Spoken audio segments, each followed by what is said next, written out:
আসসালামু আলাইকুম। অষ্টম শ্রেণীর প্রিয় শিক্ষার্থীরা, আজকে আমরা তোমাদের বিজ্ঞান বইয়ের একাদশ অধ্যায় আলো নিয়ে আলোচনা করব। তো এই অধ্যায়টা কিন্তু অনেক গুরুত্বপূর্ণ। তো বিগত পর্বগুলোতে আমি বাকি অধ্যায়গুলো দিয়েছি, যারা দেখোনি অবশ্যই দেখে আসবে। তো চলো কথা না বাড়িয়ে ভিডিওটি শুরু করা যাক। তো এখানে দেখো আমাদের কি নিয়ে আলোচনা করা হয়েছে, আলো। তো দেখো আমরা চোখ দিয়েও কিন্তু বিভিন্ন আলো দেখে থাকি, আবার এই যে ক্যামেরার আলো। তো এই নিয়েই কিন্তু আমাদের আলোচনা। তো চলো শুরু করা যাক। তো এখানে যদি আমরা দেখি,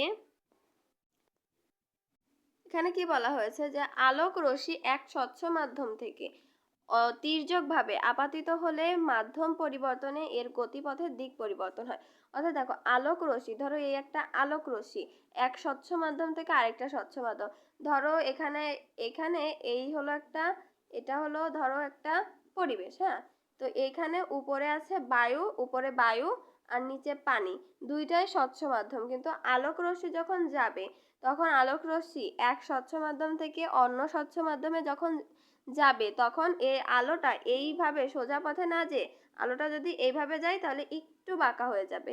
এইভাবে বোঝাতে চাইছে, অর্থাৎ দিক পরিবর্তন করে। এটি হলো আলোর প্রতিসরণ।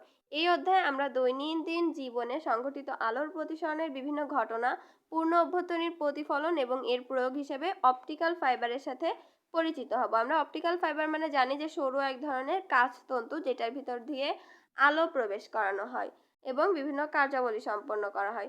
এছাড়া ম্যাগনিফাইং গ্লাসের কাজ, তারপরে মানব চক্ষু এবং ক্যামেরার কার্যক্রম তুলনামূলকভাবে আলোচনা করব।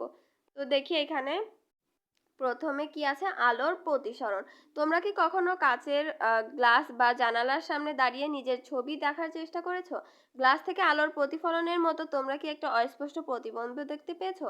এই প্রতিবিম্বটা কি কোনো আয়নায় তৈরি প্রতিবিম্ব থেকে ভিন্ন? এটাকে অনেক বেশি আবছা লাগে কেন, বলতে পারো? বা গ্লাস বা কাঁচ হলো স্বচ্ছ মাধ্যম। দেখো, গ্লাস বা কাঁচ হলো কি স্বচ্ছ মাধ্যম, অধিকাংশ আলোই এর মধ্য দিয়ে চলে যায়। খুব কম অংশ প্রতিফলিত হয় বলেই প্রতিবিম্বটা কি আবছা দেখা যায়। ঠিক আছে, মানে এটা স্বচ্ছ মাধ্যম বলে বিভিন্ন আলো কি এর মধ্য দিয়ে চলে যায় এবং কম আলোই প্রতিফলিত হয় বলে এটা এতটা আবছা দেখা যায়। তাহলে আলো যখন এক স্বচ্ছ মাধ্যম থেকে অন্য স্বচ্ছ মাধ্যমে গতিপথ কেমন হয়, চলো বিস্তারিত জানবো এই পরীক্ষার মাধ্যমে। এই দেখো এখানে দেওয়া আছে, এই যে একটা পানি রাখা হয়েছে, এইখানে দেখো কি এতটুকু কি বায়ু। তো এই বায়ু থেকে পেন্সিলটা যখন এই পানির স্বচ্ছ মাধ্যমে প্রবেশ করেছে, এক স্বচ্ছ মাধ্যম থেকে অন্য একটা স্বচ্ছ মাধ্যমে প্রবেশ করেছে, তখন দেখো এটা মনে হচ্ছে একটু ভেঙে গিয়েছে, ভাঙা টাইপের দেখাচ্ছে, অর্থাৎ এটা দিক পরিবর্তন করেছে, কিন্তু আসলে কিন্তু ভাঙা না। এখানে কি আছে, উপরের কাজটির ক্ষেত্রে পানির ভিতরে পেন্সিলের নিচের অংশ থেকে আলোর প্রতিফলিত হয়ে তোমাদের চোখে এসে পড়ছে। এর পূর্বেও একটি স্বচ্ছ মাধ্যম পানি থেকে অন্য স্বচ্ছ মাধ্যম বায়ুতে তোমার চোখে পড়ছে। অর্থাৎ দেখো, তুমি যখন দেখছো সেই জিনিসটা, এবার তুমি যে বায়ু থেকে দেখছো এবার পানির ভিতরে, তাহলে তোমার কাছেও সেই জিনিসটা কিন্তু কি ভাঙা টাইপের মনে হচ্ছে। কিন্তু তোমরা দেখতে পেলে এটিকে পানির তলে ভেঙে গেছে বলে মনে হচ্ছে। এর থেকে সিদ্ধান্ত নেওয়া যায় যে আলো যখন এক স্বচ্ছ মাধ্যম থেকে অন্য স্বচ্ছ মাধ্যমে প্রবেশ করে, তখন এটি তার গতিপথের দিক পরিবর্তন করে। আলোক রশ্মির এই দিক পরিবর্তনকে আমরা বলি কি আলোর প্রতিসরণ।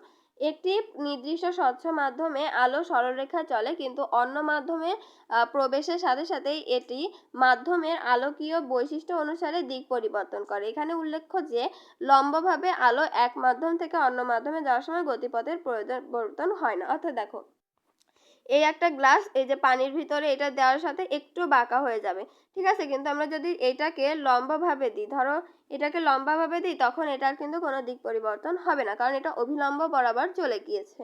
তো আজকের ভিডিওটি এই পর্যন্ত, দেখা হবে পরের ভিডিওতে। ভিডিওটি যদি ভালো লাগে অবশ্যই লাইক, কমেন্ট, শেয়ার এবং সাবস্ক্রাইব করে আমার পাশে থাকবেন। ধন্যবাদ সবাইকে।